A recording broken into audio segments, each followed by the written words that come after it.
بسم اللہ الرحمن الرحیم۔ السلام علیکم۔ انفوپیڈیا کی انفارمیٹیو دنیا میں خوش آمدید۔ ناظرین، آج ہم بات کریں گے سورج کی۔ ہم جانتے ہیں کہ سورج زمین پر زندگی کے لیے کتنا ضروری ہے۔ سورج نظام شمسی کا مرکزی ستارہ اور اس کا سب سے اہم حصہ ہے۔ یہ کمیت میں زمین کی نسبت تقریباً 3,33,000 گنا بڑا ہے۔ اس کی بھاری کمیت اسے اتنی اندرونی کثافت فراہم کرتی ہے جس سے اس کے مرکز میں مرکزی ائتلاف یعنی نیوکلیئر فیوژن کا عمل ہو سکے، جس کے نتیجے میں بہت بڑی مقدار میں توانائی پیدا ہوتی ہے، جس کا زیادہ تر حصہ برقناطیسی لہروں یعنی الیکٹرو میگنیٹک ریڈیشنز اور روشنی کی شکل میں خلا میں بکھر جاتا ہے۔ لیکن کیا آپ جانتے ہیں کہ سورج کیسے تشکیل پایا؟ چلیں ہم آپ کو بتاتے ہیں۔ نظام شمسی کے بارے میں خیال کیا جاتا ہے کہ یہ نیبولائی نظریے کے مطابق وجود میں آیا۔ یہ نظریہ ایمانوئل کینٹ نے سن 1755 میں پیش کیا تھا۔ اس نظریے کے مطابق 4,600,000,000 سال پہلے ایک بہت بڑے مالیکیولی بادل کے ثقلی انہدام یعنی گریویٹیشنل کولیپس کی وجہ سے نظام شمسی کی تشکیل ہوئی۔ یہ بادل شروع میں اپنی وسعت میں کئی نوری سالوں پر محیط تھا اور خیال کیا جاتا ہے کہ اس کے انہدام سے کئی ستاروں نے جنم لیا ہوگا۔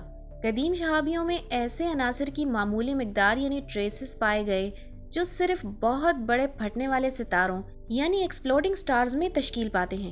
اس سے یہ ظاہر ہوتا ہے کہ سورج کی تشکیل ستاروں کے کسی ایسے جھرمٹ یعنی سٹار کلسٹر میں ہوئی جو اپنے قریب کئی سپر نووا دھماکوں کی زد میں تھا۔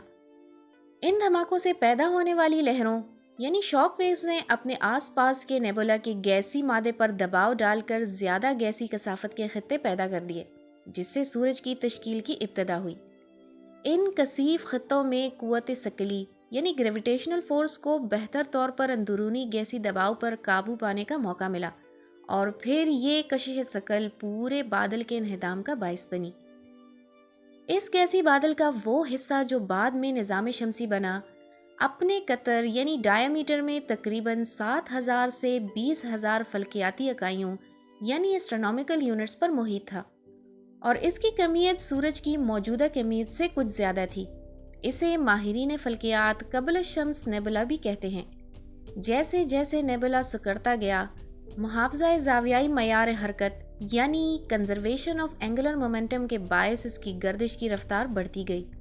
جوں جوں مادہ اس بادل کے مرکز میں اکٹھا ہوتا گیا، ایٹموں کے آپس میں ٹکرانے کی تکرار یعنی فریکوینسی بھی بڑھتی گئی، اور اس وجہ سے مرکز میں درجہ حرارت بڑھنے لگا۔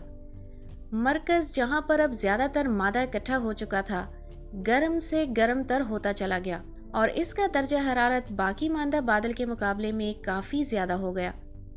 گردش، کشش ثقل، گیسی دباؤ اور مقناطیسی قوتوں کے زیر اثر سکڑتا ہوا نیبولا آہستہ آہستہ گردش کرتی ہوئی قبل السیاروی تشتری یعنی پروٹو پلانیٹری ڈسک میں تبدیل ہونا شروع ہو گیا، جس کا قطر تقریباً 200 فلکیاتی اکائیوں یعنی اسٹرونامیکل یونٹس تھا، اور جس کے مرکز میں ایک گرم اور کثیف ستارہ جنم لے رہا تھا۔ تقریباً 10 کروڑ سال بعد مرکز میں درجہ حرارت، ہائیڈروجن گیس کی کثافت اور کشش ثقل کا دباؤ اتنا زیادہ ہو چکا تھا کہ اس میں مرکزی ائتلاف یعنی فیوژن ری ایکشن کی ابتدا ہوئی۔ فیوژن ری ایکشن کی رفتار اس وقت تک بڑھتی رہی جب تک آپسکونی توازن یعنی ہائیڈروسٹیٹک ایکویلیبریم قائم نہیں ہو گیا۔ اس وقت مرکزی ائتلاف سے جنم لینے والی توانائی کا دباؤ کشش ثقل کے دباؤ کے مساوی ہو گیا تھا، لہٰذا مزید سکڑاؤ رک گیا۔ اب سورج ایک مکمل ستارہ بن چکا تھا۔ اربوں کہکشاؤں کے سمندر کی ایک انوکھی کہکشاں میں ایک نوزائیدہ ستارے کا جنم ہوا تھا۔ یہی ستارہ بعد میں ہمارا سورج کہلایا۔ بادل کے باقی ماندہ گرد و غبار اور گیسوں سے باقی سیاروں کی تشکیل ہوئی۔